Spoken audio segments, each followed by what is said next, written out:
बुद्ध धर्म के अनुसार इंसान जो भी कर्म करता है उसका फल उसे अवश्य मिलता है। अच्छे कर्म अच्छे परिणाम लाते हैं, जबकि बुरे कर्म दुख और कष्ट का कारण बनते हैं। यह संसार एक दर्पण की तरह है जो हमें हमारे कर्मों का प्रतिबिंब दिखाता है। लेकिन सवाल यह है कि इंसान के बुरे कर्म कब वापस आते हैं? क्या यह तुरंत होता है या कुछ समय बाद? इसका उत्तर समझने के लिए हमें बुद्ध के कर्म सिद्धांत को गहराई से समझना होगा। बुद्ध ने कहा कि कर्म का फल समय के अनुसार मिलता है, ठीक वैसे ही जैसे बीज बोने के बाद उसे अंकुरित होने और फल देने में समय लगता है। कभी कभी बुरे कर्मों का असर तुरंत नहीं दिखता, लेकिन वे धीरे धीरे अपने प्रभाव को जीवन में प्रकट करते हैं।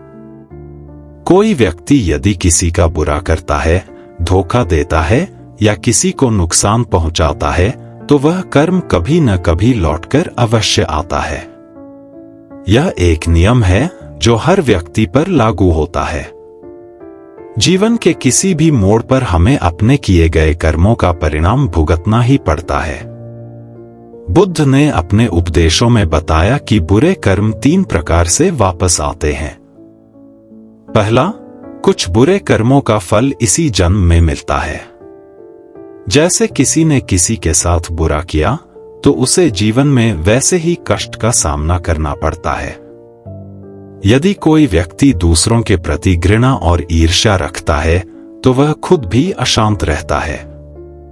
दूसरा, कुछ बुरे कर्मों का प्रभाव अगले जन्म में दिखाई देता है।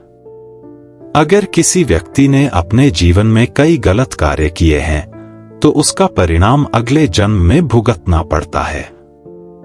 कई बार हम देखते हैं कि कुछ लोग जन्म से ही कठिनाइयों का सामना करते हैं। इसका कारण उनके पिछले जन्म के कर्म होते हैं। तीसरा, कुछ कर्म ऐसे होते हैं जो कई जन्मों बाद अपना प्रभाव दिखाते हैं। इसका कारण यह है कि कर्मों का संचय होता रहता है और जब सही समय आता है तो वे अपना प्रभाव दिखाने लगते हैं। जब किसी व्यक्ति के बुरे कर्म लौटने लगते हैं तो उसके जीवन में अनेक परेशानियां आने लगती हैं। वह मानसिक रूप से अशांत हो जाता है, उसकी सामाजिक प्रतिष्ठा गिरने लगती है और कभी-कभी शारीरिक कष्ट भी झेलना पड़ता है।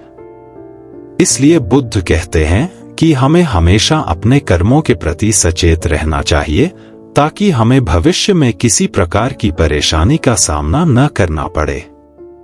बुद्ध ने यह भी बताया कि बुरे कर्मों से बचने और उनके प्रभाव को कम करने के लिए हमें अपनी सोच और आचरण को सुधारना चाहिए। यदि कोई व्यक्ति अपने किए गए गलत कार्यों के लिए सच्चे मन से पश्चाताप करता है और अच्छे कर्मों का मार्ग अपनाता है तो वह अपने कर्मों के प्रभाव को कम कर सकता है।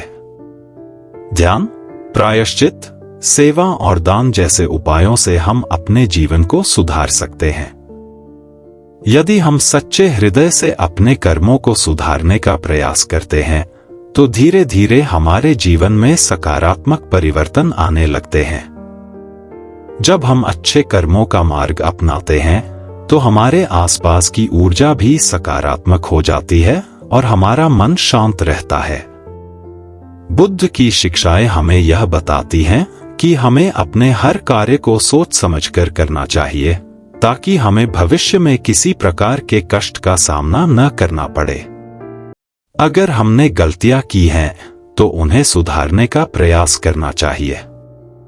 यही जीवन को सुखमय और शांतिपूर्ण बनाने का सबसे सरल और सही मार्ग है।